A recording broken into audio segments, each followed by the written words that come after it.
Assalamualaikum warahmatullahi wabarakatuh. Pembahasan kita selanjutnya adalah metode Newton-Raphson ya. Setelah dua video kita sebelumnya membahas metode bisection dan regula falsi, di mana dua metode tersebut merupakan metode tertutup ya. Tertutup artinya pencarian akar persamaan kita dilakukan dalam sebuah rentang tertentu ya, dibatasi batas bawah dan batas atas. Nah, sekarang ada metode terbuka, jadi artinya kita tidak lagi menggunakan rank, tetapi tetap kita membutuhkan nilai awal atau tebakan awal untuk memulai proses pencarian akar persamaan nonlinear kita. Itu di sini salah satunya adalah metode Newton-Raphson. Sebelum kita membahas metode Newton-Raphson, kita mungkin bahas dulu tentang gradien ya, atau kemiringan suatu garis gitu ya. Kita ada grafik.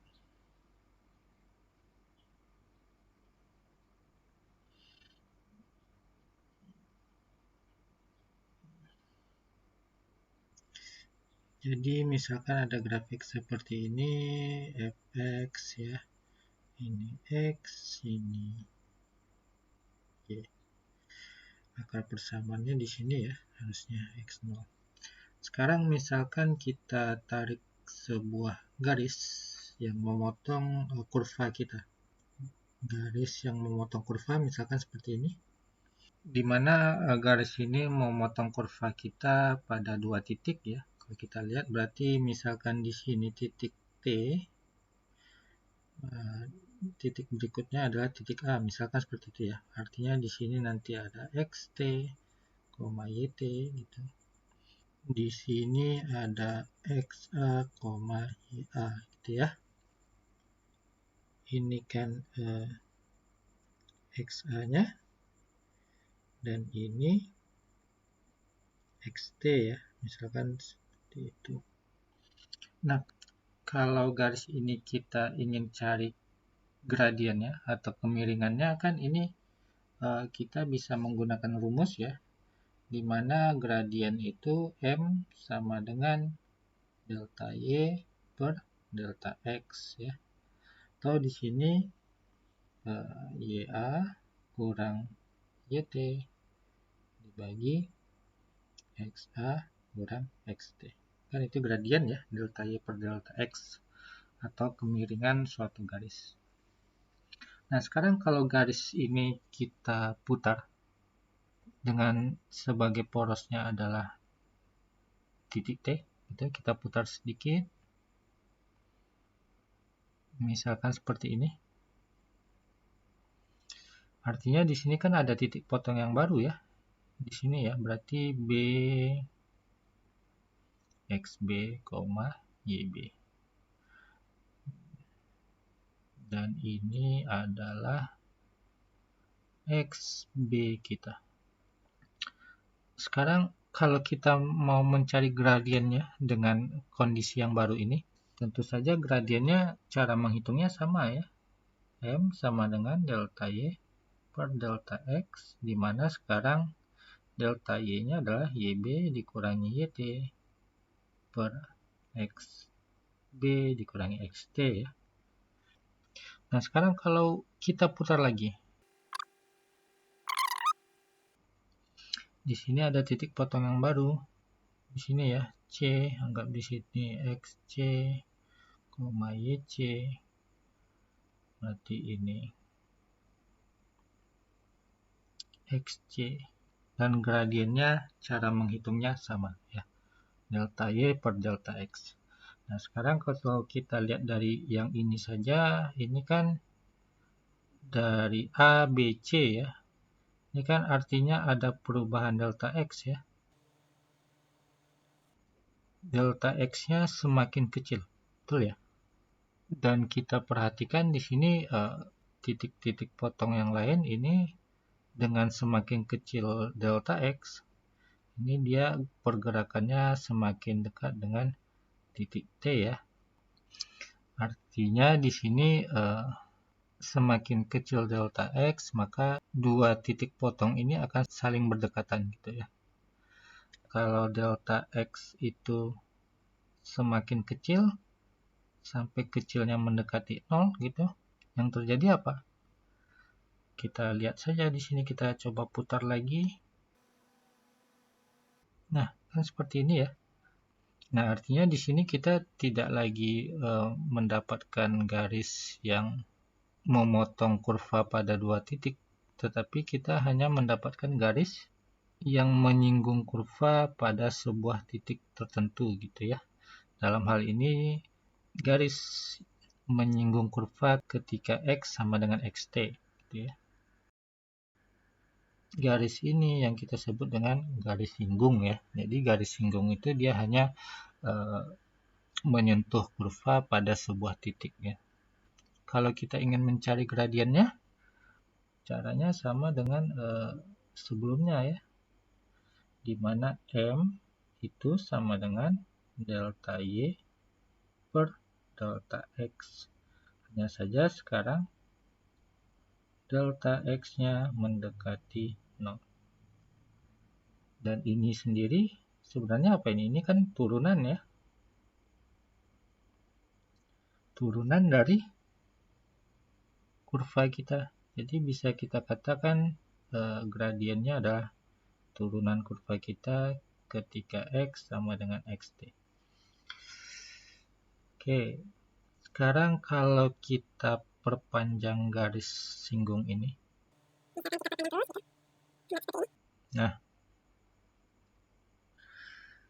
dan ada satu titik potong lagi.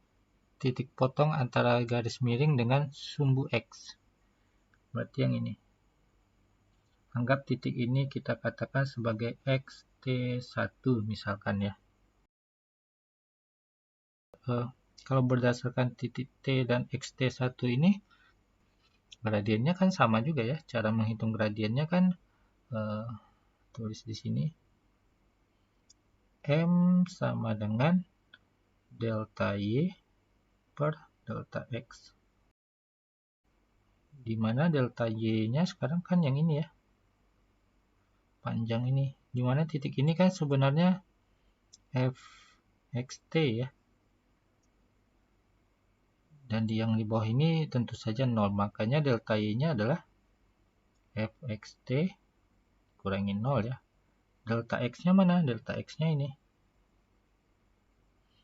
Panjangnya adalah Xt dikurangi Xt1. Oke, di sini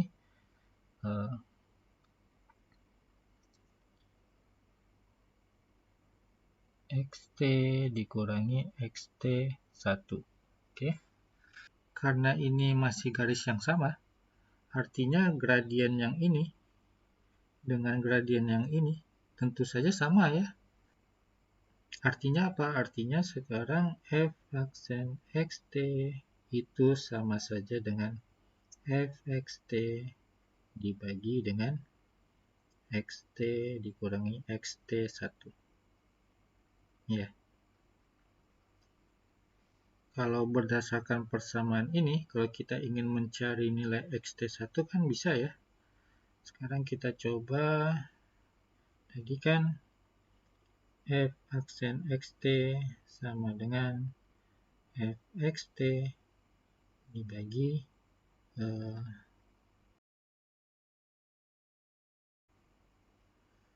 xt dikurangi xt1.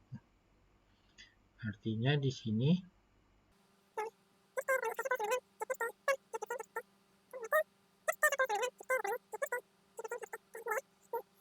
ini cara mencari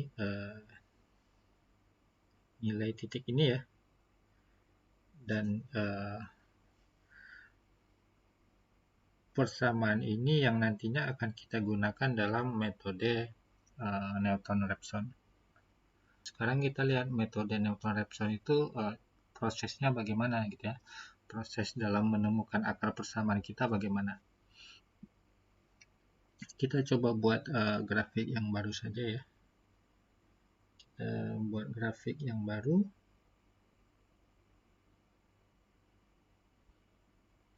Jadi misalkan grafiknya seperti ini.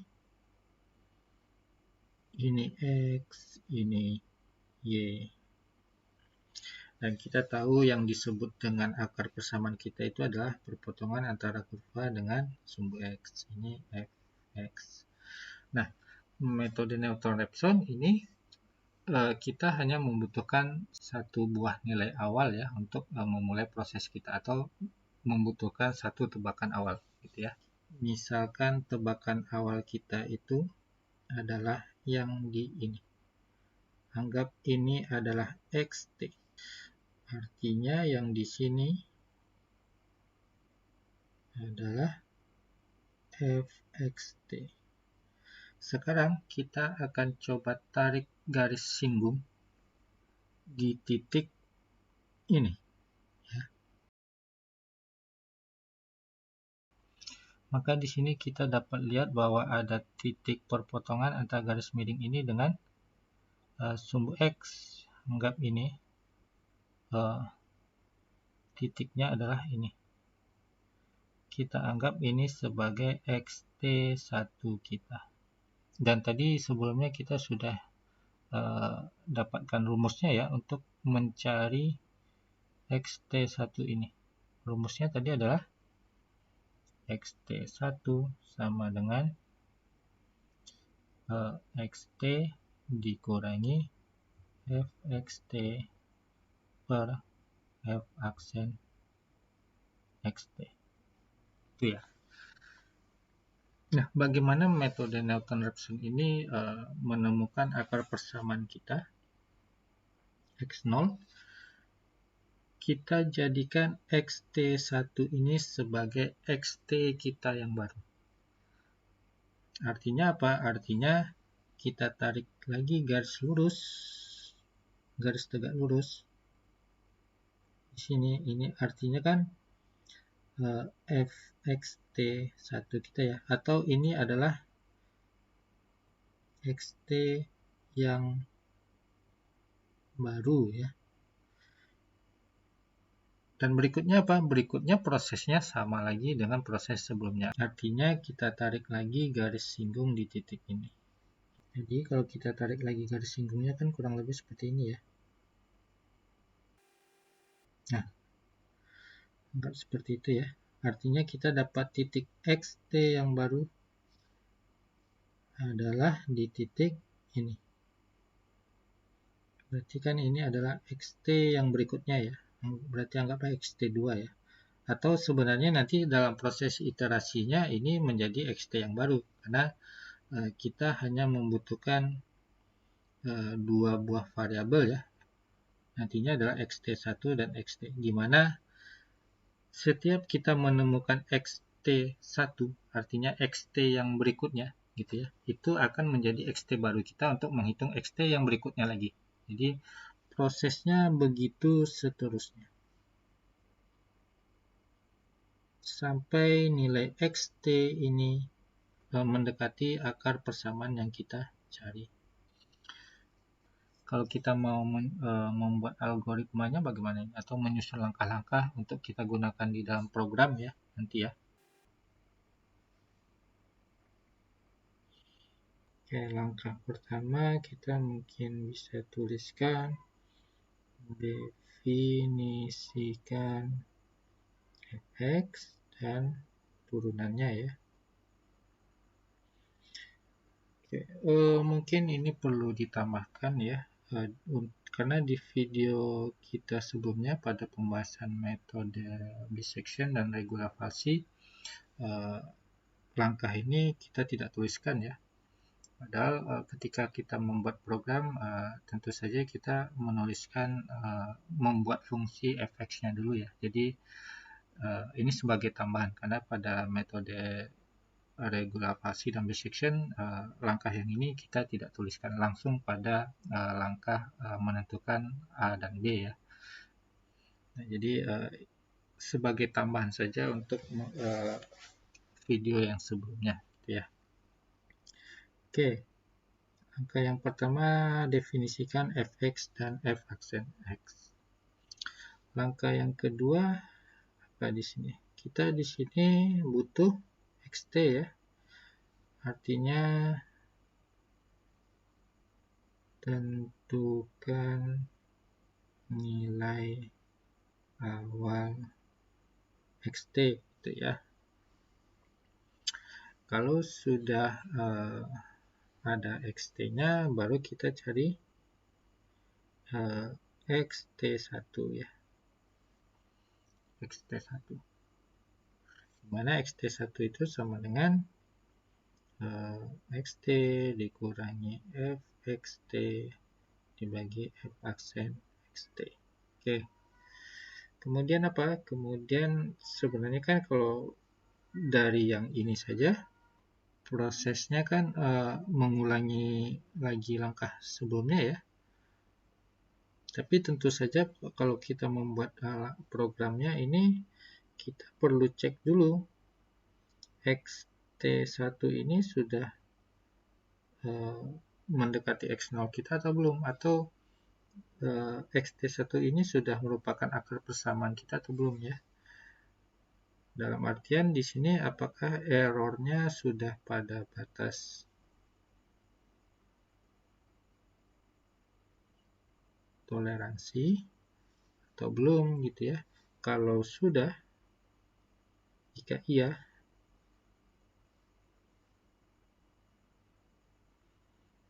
tentu saja kita tidak perlu melanjutkan iterasi kita ya, karena xt1 kita ini merupakan akar persamaan kita. Jadi mendapatkan akar persamaan ya, yaitu xt1. Tapi jika belum, jika tidak, maka kita perlu update nilai xt kita, di mana nilai xt kita yang baru adalah sama dengan xt sama dengan xt1 ya. Jadi xt1 ini merupakan xt kita yang baru untuk menemukan xt1 berikutnya ya.